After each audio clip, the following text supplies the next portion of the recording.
Bonita Story mengucapkan selamat menjalankan ibadah puasa.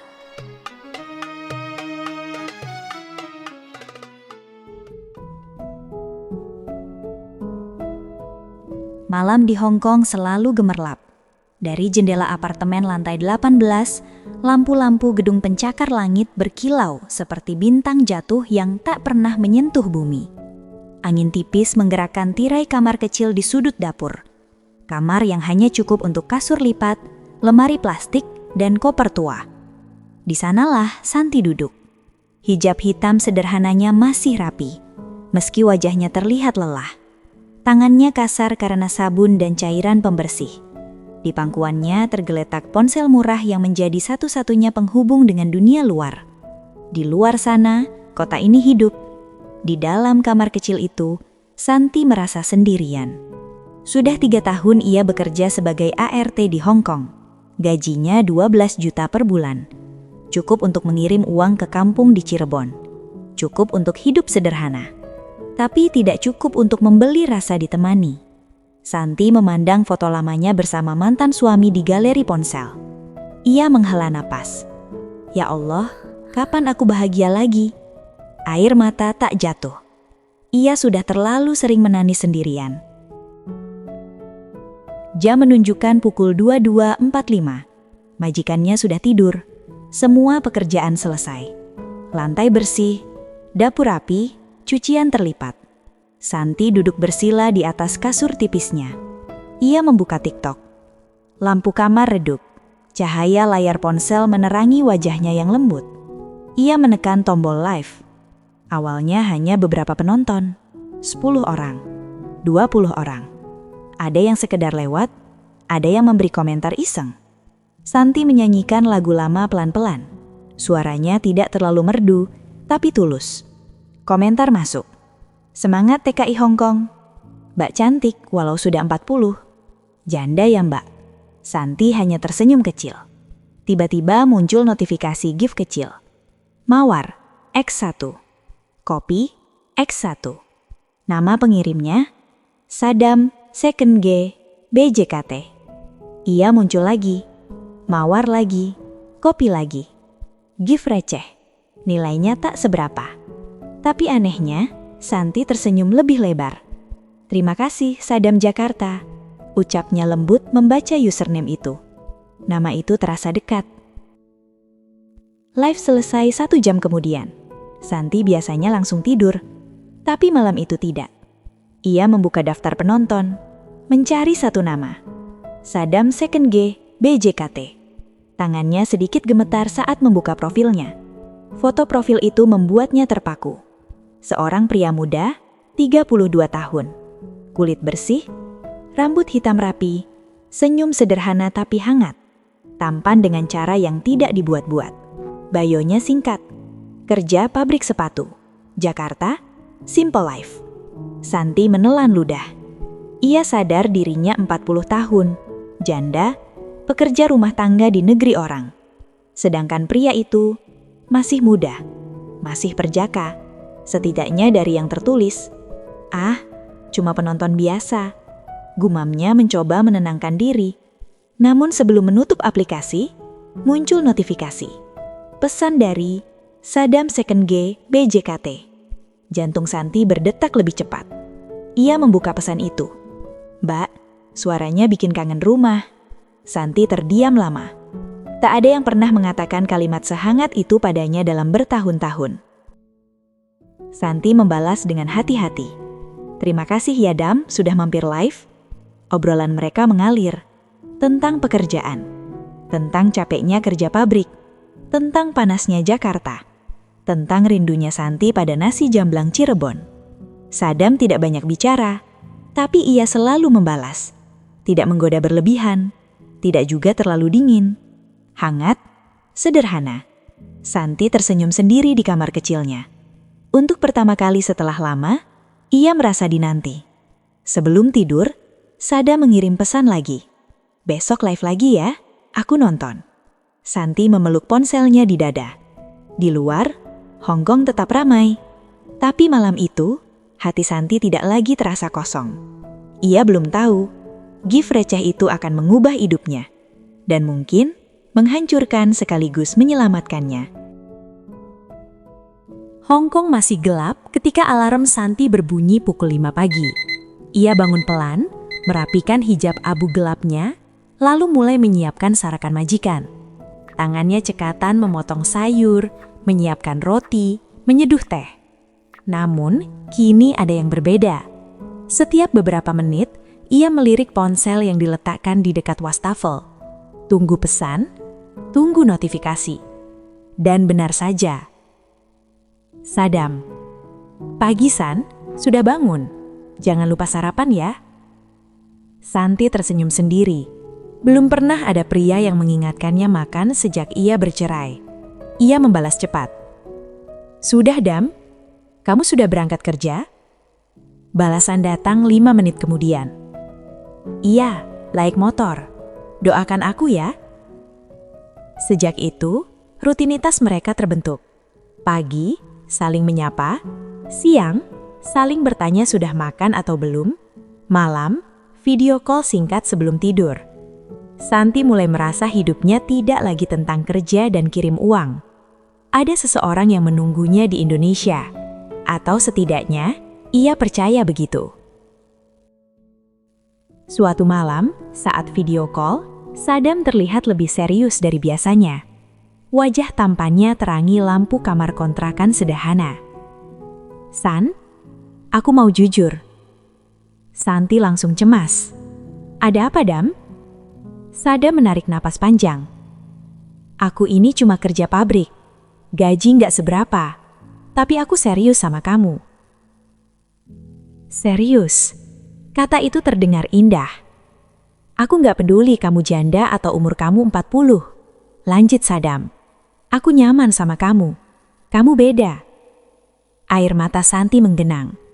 Sudah lama ia merasa rendah diri karena statusnya. Dam, kamu nggak malu punya pacar TKI? Sadam tersenyum lembut. Aku bangga. Kalimat itu menembus pertahanan terakhir Santi. Sejak malam itu, mereka resmi berpacaran LDR. Santi mulai menyebutnya calon imam, dan Sadam mulai menyebut Santi istriku. Beberapa hari kemudian, Sadam mengirim pesan malam-malam. San, lagi pengen rokok, tapi lagi tipis banget uangnya. Santi menatap layar lama. 500.000 bagi Santi tidak besar. Ia menerima 12 juta per bulan, ia tidak punya cicilan. Tanpa banyak berpikir, ia membuka aplikasi bank. Transfer berhasil. Tak lama kemudian, Sadam mengirim pesan suara. Terima kasih ya, San. Nanti aku ganti kalau sudah gajian. Santi tersenyum. Hatinya hangat karena merasa dibutuhkan. Beberapa minggu kemudian, alasan berubah. San, kontrakan mau jatuh tempo. San, motor rusak. San, aku belum gajian. Nominalnya naik. Dari 500.000 menjadi 2 juta, lalu 5 juta. Setiap kali Santi ragu, Sadam selalu menambahkan satu kalimat. Aku kan mau nikah sama kamu. Semua ini buat masa depan kita. Dan setiap kali mendengar itu, Santi tak lagi berpikir panjang. Cinta membuat logika terasa kejam. Waktu berlalu. Santi mulai menghitung hidupnya berdasarkan pesan Sadam. Jika Sadam lambat membalas, ia gelisah. Jika Sadam mengirim foto selfie, ia tersenyum seharian. Suatu malam, Sadam berkata dengan suara lelah. San, kontrak kerjaku habis bulan depan. Kayaknya nggak diperpanjang. Santi langsung panik. Lalu kamu gimana, Dam? Aku nggak tahu. Mungkin aku cari kerja lain. Tapi kalau belum dapat, ia terpaksa nganggur dulu. Ia terdiam sejenak sebelum melanjutkan. Tapi kamu jangan khawatir. Aku laki-laki. Aku tanggung jawab. Kalimat itu membuat Santi merasa aman. Padahal, perlahan, semua tanggung jawab finansial justru berpindah ke pundaknya. Bulan itu, Santi mengirim 10 juta. Bulan berikutnya, hampir seluruh gajinya. Ia meyakinkan diri, ini bukan memberi, ini investasi masa depan. Ini tabungan pernikahan. Di kamar kecil Hong Kong itu, Santi memeluk ponselnya sebelum tidur. Ia tak sadar, cinta jarak jauh itu bukan hanya menghangatkan hatinya, tapi juga mulai mengikatnya sepenuhnya. Sore itu langit Jakarta mendung. Sadam duduk di depan kontrakan kecilnya. Seragam pabrik sepatu masih melekat di tubuhnya. Jaket kerja biru tua sedikit kusut. Wajahnya terlihat lelah. Ponselnya bergetar. Ia menatap layar cukup lama sebelum akhirnya mengetik pesan. Kontrakku nggak diperpanjang. Di Hong Kong, Santi sedang menyetrika baju majikan. Tangannya berhenti ketika membaca pesan itu. Jantungnya berdegup lebih cepat. "Kenapa, Dam? Kamu kan rajin."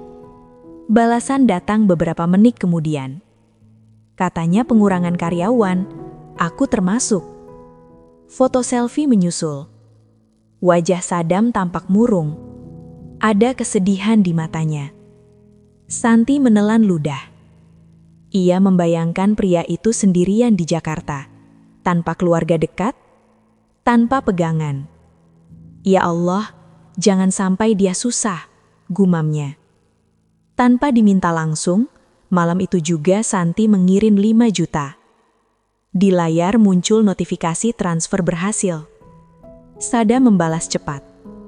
"Kamu baik banget, San. Nanti kalau aku sudah sukses, aku bahagiakan kamu." Kata sukses itu terdengar seperti janji masa depan. Dan Santi ingin mempercayainya. Hari-hari berikutnya, Sadam benar-benar tidak bekerja. Ia sering mengirim foto dirinya di kamar kontrakan. Kadang rebahan, kadang duduk termenung. Tulisnya, "Lagi cari kerja, tapi susah." Santi mulai rutin mengirim uang setiap awal bulan. 10 juta. Kadang hampir seluruh gajinya. Ketika Santi bertanya, "Uangnya kamu pakai ya, Dam?" Sada menjawab, "Sebagian buat makan dan kontrakan, sisanya aku simpan buat nikah kita." Ia bahkan mengirim foto buku tabungan. Angkanya terlihat cukup besar. Santi tersenyum haru. Di kamar kecil Hong Kong itu, ia mulai membayangkan dirinya mengenakan kebaya putih sederhana. Sadam berdiri di sampingnya sebagai suami. "Setahun lagi aku pulang. Kita nikah ya, Dam?" "Iya, aku nggak sabar." Setiap janji itu membuat Santi semakin yakin bahwa semua pengorbanannya tidak sia-sia. Ia tidak merasa dimanfaatkan. Ia merasa sedang membangun masa depan. Suatu malam, majikan Santi memanggilnya. "Kontrakmu habis 3 bulan lagi. Mau perpanjang?" Pertanyaan itu membuat Santi terdiam. 3 tahun di Hong Kong bukan waktu yang sebentar. Ia sudah terbiasa dengan kehidupan ini, dengan rutinitas, dengan gaji tetap 12 juta setiap bulan. Namun di hatinya, ada sesuatu yang lebih besar dari uang. Ia membuka WhatsApp. "Dam, kalau aku nggak perpanjang kontrak, kamu serius mau nikah sama aku?" Sada membalas cepat. "Serius, aku sudah anggap kamu calon istriku." Jawaban itu menjadi penentu. Malam itu juga Santi memutuskan tidak memperpanjang kontrak. Ia mulai menghitung hari. Setiap tanggal di kamar kecil Hong Kongnya diberi tanda. 1 hari lebih dekat dengan Indonesia. 1 hari lebih dekat dengan Sadam. Ia tidak tahu bahwa keputusan itu akan menjadi titik balik hidupnya. Sebulan sebelum kepulangan, Santi membeli tiket pesawat. Tangannya gemetar saat menekan tombol pembayaran. Ia membayangkan momen pertama kali bertemu Sadam di bandara. Apakah ia akan dipeluk? Apakah pria itu akan menatapnya dengan mata yang sama seperti di layar ponsel? "Dam, aku mendarat tanggal 12, jam 10 pagi. Balasan datang. Aku jemput. Aku pakai jaket hitam biar kamu gampang kenal. Santi tersenyum lebar. Di malam terakhir sebelum pulang, ia membereskan koper. Tidak banyak yang dibawanya, hanya pakaian sederhana, sedikit oleh-oleh dan sisa tabungan yang tidak seberapa. Uang kirimannya selama setahun, sebagian besar sudah berpindah tangan. Namun hatinya penuh. Ia memeluk ponsel sambil berbaring. Sebentar lagi kita nggak LDR lagi, Dam. Di Jakarta, Sadam menatap layar ponselnya lama. Wajahnya tidak terbaca. Langit di luar kontrakan gelap. Dan takdir sudah menyiapkan sesuatu yang tak pernah mereka bayangkan. Pesawat mendarat pukul 10:02 pagi. Roda pesawat menyentuh landasan dengan getaran halus yang membuat jantung Santi ikut bergetar. Setelah 1 tahun menabung harapan, akhirnya ia pulang. Bandara Soekarno-Hatta ramai. Orang-orang berpelukan. Anak kecil berlari ke pelukan ayahnya. Seorang pria membawa bukit bunga untuk istrinya. Santi berdiri dengan koper sederhana berwarna abu-abu. Hijab coklat lembut membingkai wajahnya. Ia mengenakan kardigan krem tipis. Pakaian terbaik yang ia simpan untuk hari pertemuan ini. Tangannya gemetar ketika membuka WhatsApp. "Dam, aku sudah mendarat." Balasan datang cepat. "Tunggu aku." Hanya 2 kata. Tapi cukup untuk membuat napasnya tercekak bahagia. Ia membayangkan Sadam berjalan ke arahnya dengan jaket hitam seperti yang dijanjikan. Ia membayangkan dipanggil namanya. Ia membayangkan pelukan pertama. Santi tersenyum sendiri di tengah keramaian. 30 menit berlalu. Santi masih berdiri di dekat pintu kedatangan. Orang-orang mulai berkurang. Satu persatu sudah dijemput. Ia mengecek ponsel. Pesannya sudah centang 1. "Ah, mungkin lagi nyetir." Gumamnya mencoba tenang. Ia merapikan hijabnya, menarik koper sedikit lebih dekat. Matanya terus menyapu kerumunan. Setiap pria berjaket hitam membuat jantungnya berdegup kencang. Tapi bukan dia. Ia mengirim pesan lagi. "Dam, sudah dekat belum?" Tidak ada balasan. Ia mencoba menelpon. Nada sambung tidak terdengar. Langsung masuk ke pesan operator. Keringat dingin mulai muncul di tengkuknya. 1 jam. Bandara kini hampir sepi di area itu. Petugas kebersihan mulai mengepel lantai. Satpam berdiri santai. Tidak ada lagi wajah-wajah penuh penantian. Hanya Santi yang masih berdiri. Ia membuka WhatsApp lagi. Nomor itu kini hanya menampilkan 1 tanda centang. Ia mencoba menelpon lagi. Tidak aktif. Dengan tangan gemetar, ia membuka profilnya. Foto profil Sadam hilang. Status hilang. Ia mencoba mengirim pesan. Pesan tidak terkirim. Sebuah kata muncul di kepalanya seperti petir. Diblokir. Tubuhnya terasa lemas.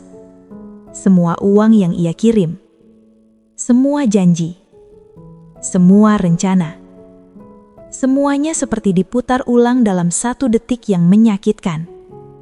Air matanya jatuh begitu saja. Di tengah bandara yang luas, Santi merasa sangat kecil, sangat bodoh, sangat sendirian. Sore itu Santi duduk di dalam bus menuju Cirebon. Koper abu-abunya terletak di pangkuan. Tangannya memeluknya seperti satu-satunya hal yang tersisa. Langit di luar jendela mulai gelap. Ia mencoba membuka kembali chat lama mereka. Semua pesan manis. Semua panggilan sayang. Semua janji menikah. Kini terasa seperti ejekan. "Kenapa kamu jahat banget, Dam?" Bisiknya lirih. Ia menatap pantulan wajahnya di kaca bus. perempuan 40 tahun, janda, mantan TKI, yang baru saja kehilangan bukan hanya uang, tapi harga diri. Malam itu Santi tiba di kampungnya tanpa ada yang tahu kisah lengkapnya. Ia masuk ke rumah sederhana orang tuanya, berbaring di kamar lama. Dan untuk pertama kalinya sejak bertahun-tahun ia menangis sekeras-kerasnya. Di Jakarta, di tempat lain yang belum ia ketahui, seseorang juga sedang berjuang antara hidup dan takdir. Namun bagi Santi saat itu, Sadam adalah pria yang telah menghancurkan segalanya, yang penuh air mata. Pagi itu Sadam bangun lebih awal dari biasanya. Ia mengenakan jaket hitam yang pernah ia janjikan pada Santi. Rambutnya dirapikan, wajahnya terlihat tegang tapi bahagia. Di atas meja kontrakan kecilnya, ada sebuah buku tabungan. Saldo di dalamnya adalah kumpulan uang yang Santi kirim selama setahun. Tidak pernah ia habiskan untuk hal sia-sia. Ia memang sempat memakai sebagian kecil untuk makan dan kontrakan, tapi sisanya benar-benar ia simpan. Hari ini aku jemput calon istriku, gumamnya pelan. Ia menyalakan motor dan melaju ke arah bandara. Langit Jakarta cerah. Di lampu merah terakhir sebelum tol bandara, sebuah mobil dari arah samping melaju kencang. Sadam tidak sempat menghindar. Suara benturan keras terdengar, dunia menjadi gelap. Ketika Sadam membuka mata, ia sudah berada di rumah sakit kecil. Kepalanya terasa berat, pelipisnya diperban, tangannya memar. Beberapa orang yang menolongnya mengatakan motornya rusak parah. "HP saya?" tanyanya pelan. Tidak ada, ponselnya hilang. Sadam mencoba bangkit, panik. Jam berapa sekarang? Sudah lewat siang. Ia teringat Santi, bandara, pesan terakhirnya, "Tunggu aku." Dadanya sesak. Tanpa ponsel, tanpa nomor hafalan, tanpa akses apapun, ia tak bisa menghubungi Santi. Ia mencoba meminta bantuan, tapi kondisinya belum stabil. Ia harus dirawat beberapa hari. Di sisi lain kota, ia tidak tahu bahwa Santi sedang hancur sendirian. Seminggu kemudian, dengan uang pinjaman dari teman lama, Sadam membeli ponsel murah.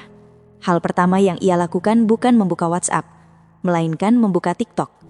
Ia mencari nama Santi dengan tangan gemetar. Akun itu masih ada. Ia mengirim pesan. "San, ini aku. Aku kecelakaan waktu mau jemput kamu." Beberapa menit terasa seperti berjam-jam. Lalu muncul tanda pesan terbaca. Tidak ada balasan. Sadam menelan ludah. Ia mengirim foto dirinya dengan bekas luka kecil di pelipisnya. Ia mengirim foto buku tabungan. "Uangnya masih utuh. Aku gak pernah niat jahat. Aku cuma gak bisa hubungi kamu." Di Cirebon, Santi menatap layar dengan napas tercekat. Air matanya jatuh lagi. Bukan karena marah, tapi karena campuran lega dan takut berharap lagi. 2 hari kemudian, Santi berdiri di depan kontrakan kecil di Jakarta. Hijabnya sederhana, wajahnya masih sembab. Tangannya gemetar saat mengetuk pintu. Pintu terbuka perlahan. Sadam berdiri di sana. Lebih kurus, ada bekas luka di pelipisnya. Mata mereka bertemu tanpa layar, tanpa sinyal, tanpa jarak. Sunyi beberapa detik. "Aku gak pernah ninggalin kamu, San," ucap Sadam pelan. Santi menatapnya lama. Semua rasa sakit 1 minggu itu terasa nyata. Tapi begitu juga rasa cintanya selama setahun. "Aku kira kamu tipu aku." Suaranya pecah. Sadam mengambil buku tabungan dan menyerahkannya. "Kalau aku mau jahat, aku sudah hilang dari awal." Air mata Santi jatuh lagi. Kali ini Sadamlah yang mendekat dan memeluknya. Tidak ada janji manis, tidak ada kata besar. Hanya 2 orang yang hampir kehilangan satu sama lain karena keadaan. Di kontrakan kecil itu, mereka duduk berdampingan. Bukan lagi LDR. Bukan lagi hanya suara dan teks. Hanya 2 hati yang diuji prasangka dan takdir. Dan untuk pertama kalinya, mereka memilih percaya.